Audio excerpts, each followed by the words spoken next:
Alright, so this is a pickup video from the diagnostic. The customer actually approved the service, so we've been working on the drive. So remember drive 2 was failed, F stands for failed. So now we are working with the other 3 drives that are good. Drive 0, drive 1, and drive 2. We have them connected here to our PC1000 machine. We mounted them. So here's one of the drives. We mounted them onto the system.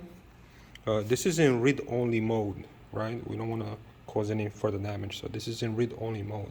As you can see here, it says read-only. Okay. So now we went to RStudio and we created a RAID block. And here are the drives. See, PC1000, drive 1, drive 2, drive 3, and the one that's failed, obviously it's not going to be there. So to reassemble the array virtually, we added all the drives here into the block pane. The first drive is the missing drive in the order, then this drive, then this drive, and this drive. We need to play a little bit with the drives to find out the correct order. So here we're going to select array 5 because it's array 5 array. And it's going to ask for the proper configuration. We have already started the data and worked out the parameters. The block order is actually left async. We took a snapshot of this so you can see. See, array 5 left async.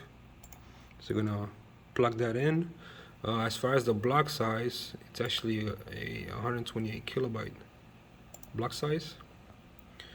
And we're going to click here to apply the changes. And as you can see, under the block RAID, here's our NTFS volume called media library that contains the files. So we're going to expand this. RStudio is actually going to load the folder and file structure. And now we have data. We have already covered the data to one of those Seagate USB external drives, which is going to be delivered to the customer. What we did next is actually create a file listing for the customer to review, which is our standard procedure to send customers a little file listing. They can just open it up when they receive it via email, like this.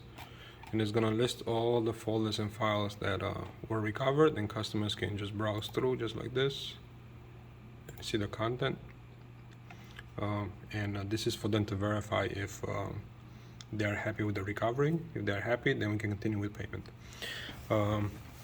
If you ever need help with anything like this, all you need to do is go to datarecoveryguru.com, click on any blue button you see there, either get started or let's start with a free diagnosis. And once you click on those buttons, you are going to be presented with a form to make arrangements for a free diagnosis. If you have any questions, concerns, you can always find us at 617-571-9172. You can call us, text, or message us via WhatsApp. All right. Thanks so much. All the best. Take care.